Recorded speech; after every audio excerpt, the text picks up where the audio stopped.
All right, this is part three of how to buying real estate. Part three. I want to do my disclaimer that I am not an attorney. I'm not a lawyer. I'm basically not a person that's in a position that would give you legal advice. If you want to make any kind of decisions, I strongly suggest that you seek legal advice before you make any final decisions. I'm just giving you my own opinions and experiences that I've been through. So with this podcast, so I definitely want to do that just as a way of covering myself. Let's jump in. There's a lot of information I want to share with this. So I want to kind of talk about two aspects in part three of real estate investing. The first aspect is kind of my experiences and what I did. And then the second one, I kind of want to give you, if I had the opportunity to do it all over again, what could I have done that could have been a lot better than kind of what I went through. So long story short, let me recap again. I basically got up to, in 2.5 years, 16 rental properties. I had about 1.8 plus million dollars worth of property, about 1.3 million dollars worth of debt. My net worth was over 550 some thousand dollars, somewhere in that range.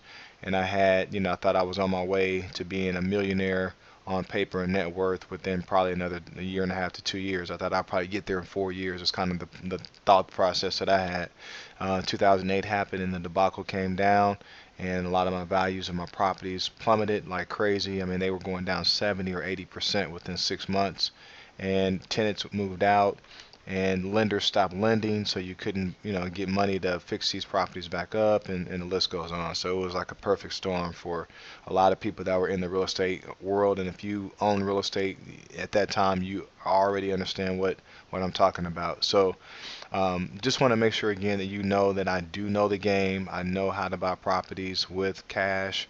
Coming from a private, like a private lender, I've used traditional loans from a credit union, like a construction loan.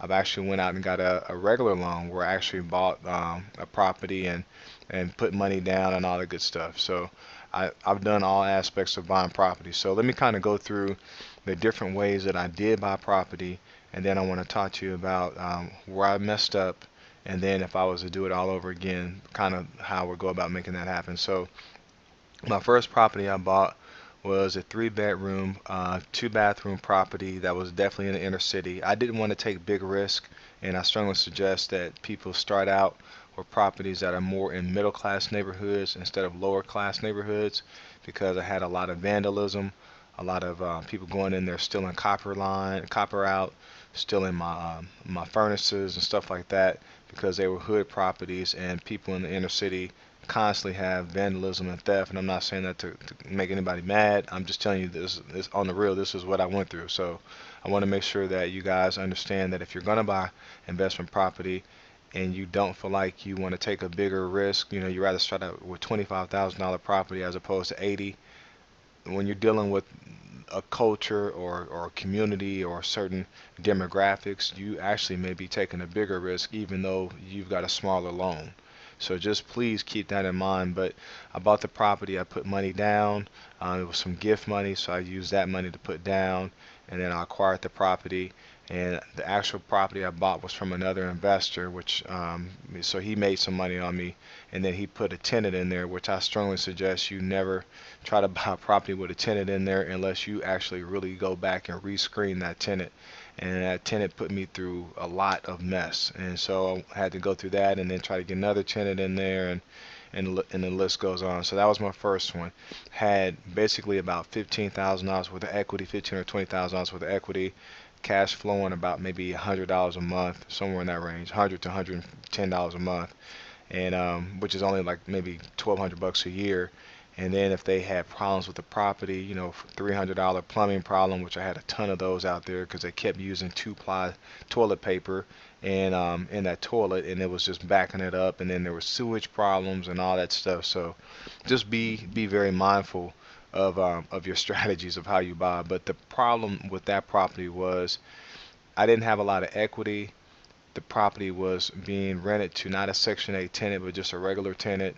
And when she fell behind, then I had to get her out and fix it back up, and then turn around and try to do this all over again. So my next property I bought was with hard money, meaning they gave me the money to buy it, fix it up, and then put a tenant in there. When you buy properties with hard money, a lot of times you can overestimate how much it's going to cost you to rehab the property, and you can put some money in your pocket, especially if you're the general contractor and you're kind of subbing the work out to different people, which I strongly suggest you do that in the game. So you get a feel for it. Do the people do what they say they're going to do, or do you have a subcontractor that is shake? And just make sure you keep your hands as tied to the project as much as possible in the beginning, and then as you get more successful and you can trust people and they have integrity and all that, then you kind of delegate it out to other people.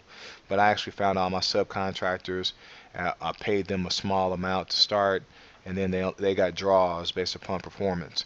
So those are the ways that I kind of went about that. So that was how I bought a couple of my other properties. I actually put $15,000 to $20,000 cash in my bank every time I bought a property because I general contracted it and I overestimated the rehab. Problem that I had with that was I was taking a lot of my equity out of the property and putting it in the bank, which is not bad. But if you have 1 to 3 people that move out within a 3 or 4 year period, then you can really go through your money a lot because you got to get the properties back to being rent ready. And I went through about 2 or 3 tenants because I didn't use the right screening process. And I would say that any person that's successful in the game, they really take a lot of time to make sure that they do a lot of background on those tenants. They check their job history out. They look at their previous rental history. It's not about just do they have enough money to put down and move in. You really got to dive in. Even if you can go over to where they live right now and kind of look at how their yard is, or if they allow you to come over, and maybe you can try to. I know some people actually go over and say, hey, well, I'll bring the contract over to your place and we can sign your lease over there, and just to kind of get a feel for how they take care of the property that they're at. So those are just some ideas or tips that I want to share with you on that.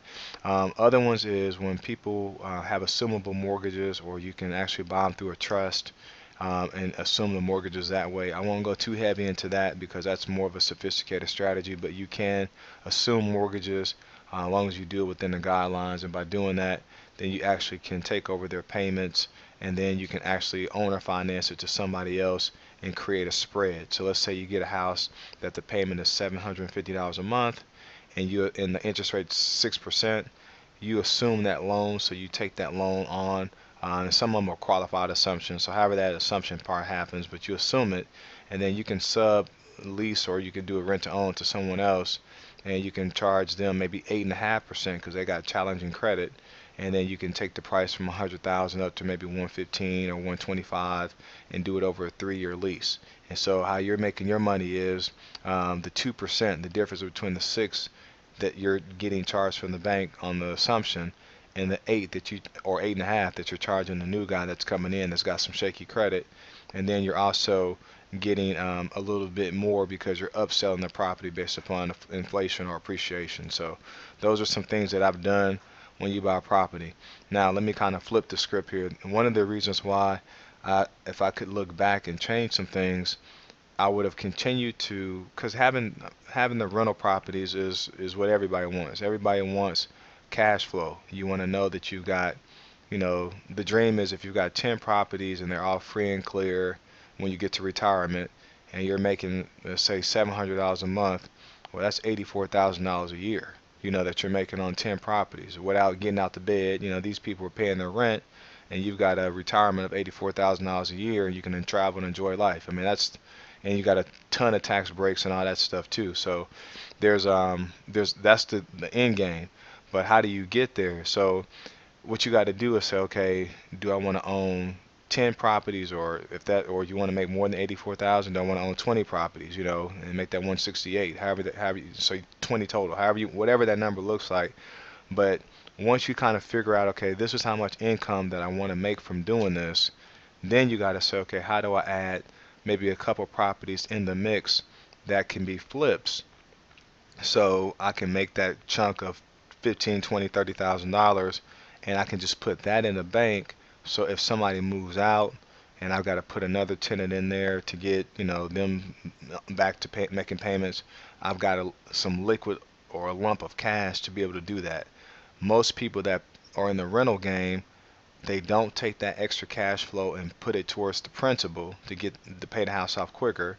They use it for maintenance and stuff that happens with the property, and you put yourself in a position where you almost will die. I mean, you'll have a property that you're making $100 a month in positive cash flow, and then you'll look up in a year, which is only 1,200 bucks, and you've got, plumbing problems.